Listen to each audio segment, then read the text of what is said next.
So I finally got around to watching the Demon Slayer movie Mugen Train, and I gotta say, not very impressed. What's up, y'all? It's your man Dad Dude, bringing you guys another video. I'm giving out subscriptions down below. You don't know missing things, so go hit that button. Also, if you would, smash that thumbs up while you're down there. I'd appreciate it. At the time I am recording this video, it is early September 2021, and Demon Slayer Mugen Train came out way back in, I want to say late April, and I didn't rush to go see this movie in theaters when it first dropped because I'm going to be honest with you, I am not really a fan of the Demon Slayer, the anime, and many of the critiques I have for the anime, I also have for the movie. But to both like the movie and the anime's credit, if you like gorgeous animation, Demon Slayer is where it's at. That's something that I cannot take away from the show, and I definitely can't knock it for. The animation quality in this show is definitely top notch. It is amazing to look at.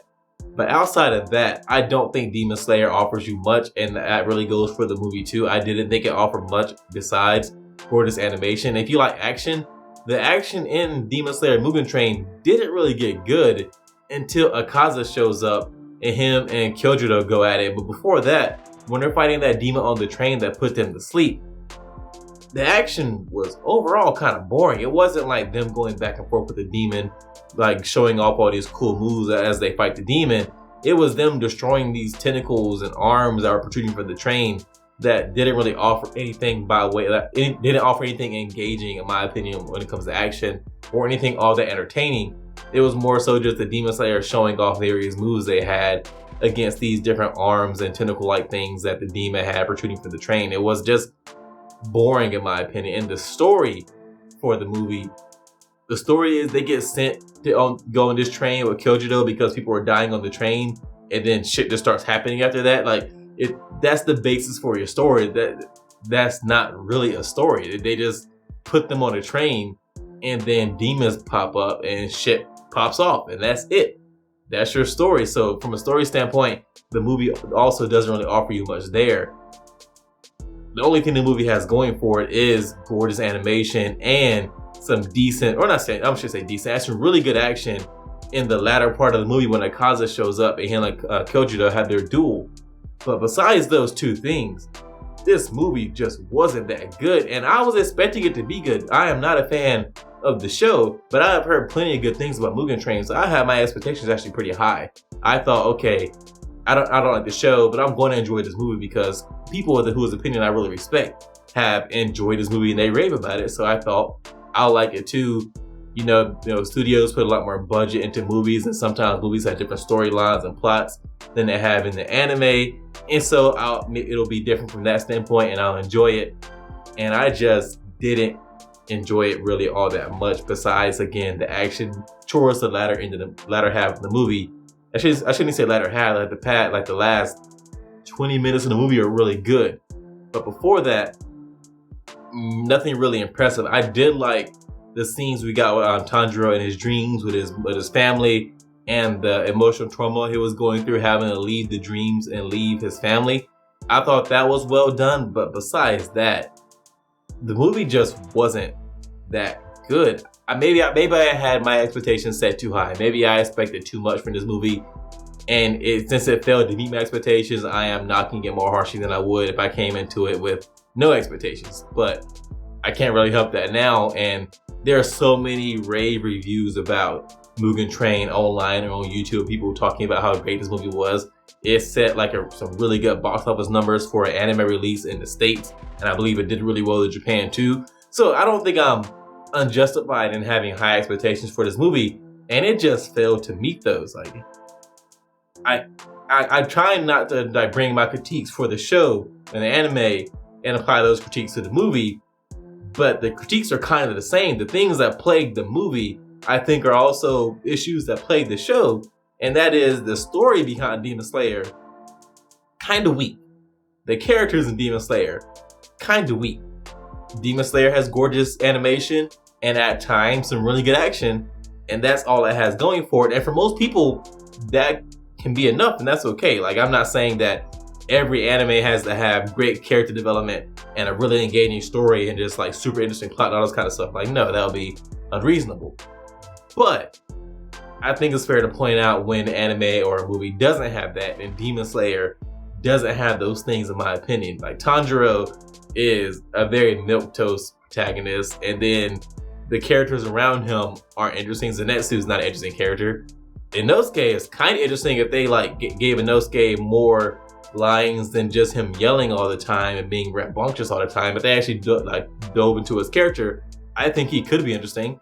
But besides him, who in the show would you say is an interesting character that the show has actually expanded on so far? No one really. I think some of the characters have potential, but that potential hasn't been met. And the same can be said for the movie. The story in this movie, there isn't a story. They just all of a sudden show up on this train and shit starts to happen. We're told that they're going through the train with Kyojudo because people are disappearing on the train, and so they are set on the train with him to get rid of whatever demons killing people on the train. That is such a weak story. That is almost a non-story because we don't get to see any of the setup. We don't get to see anything that precedes them getting on the train until maybe we can see for ourselves why them being there is necessary. We don't see any of that. If Kyojudo is so strong, we saw how strong he is. How would the higher-ups know that he needed help on the Mugen Train before? Because they didn't know that Akaza was going to show up. How did they even know that he was going to need assistance? Well, what was the impetus for sending Tanjiro and Inosuke and Zenitsu there with Kyojudo? Was it to give them training, experience with Hashira? Was that the reason? We could have been told that. I would have understood that if it was like, hey, we need you guys to get experience fighting demons, so we're going to send you out with a Hashira, like a high-ranking demon slayer. Watch how he operates, and then you can get experience from that. That would have made sense. We didn't get anything like that. They were just put on the train, and then shit happens. And that's it. They're on the train, shit happens, shit is taken care of in the movie. It is a very, very weak story, and again, the action isn't all that great until Akaza shows up. Before that, the action's really boring. The movie just didn't have that much to offer, in my opinion. I was surprised it did as well as it did, but my opinions are obviously in the minority given that the movie did as well as it did, and the reviews rave about this movie. Like, there are so many positive reviews about Mugen Train online that I'm honestly second guessing myself as I say these things. Like, man, maybe I missed something. Maybe I was just watching a totally different movie that wasn't impressive. Maybe I just didn't get it. But I can only tell you what I saw and how I interpreted the movie, and it just wasn't all that great. Or not great at all. It wasn't really even all that good. Maybe it was enjoyable. That's my barometer for a movie. Was it enjoyable? Yeah, just barely, because at the end, I gotta give the movie credit. Akaza versus Kyojudo was great. That was awesome. Kyojudo's death at the end didn't really hit me all that hard because we hadn't really gained any attachment or had any attachment to his character. So when he dies, it's kind of hard to feel anything for him. But I did really love the action we got at the end when he was fighting Akaza. I like Akaza's motivation of trying to lure Kyojudo to becoming a demon because he likes fighting strong opponents and he hates to see potential wasted. And since people aren't, they can't live forever, he knows Kyojudo is going to die. And he's like, hey, why would you waste all this potential you have for being such a strong being on being a human when you could become a demon and you could live for almost, I don't know how long demons live, I'm assuming maybe forever. And then you could constantly get stronger, and then you would have that. Why waste your strength on being a human? I like that for Minka's motivation. I wish we could have got maybe more of that, and maybe we could have expanded. Maybe could have expanded on Akaza's character a little more. But again, that is, in my opinion, the major flaw of Demon Slayer, the anime, and also the movie. The characters and the story are just very weak, and you get great animation and occasionally some great action. And that's pretty much it. That's all you need. Fine. I mean, I'm not saying you shouldn't need more than that. There are plenty of shows that I readily enjoy that aren't objectively good.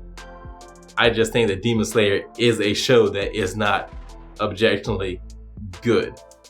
But that's all I have for you guys. If you enjoyed this video, go hit that thumbs up. And if you are so inclined, subscribe and share. It would help me a lot. If you didn't like the video or if you disagree with anything I said, maybe you're in the majority and you really love this movie, let me know why in the comments. We can talk about it. I respond to almost everything.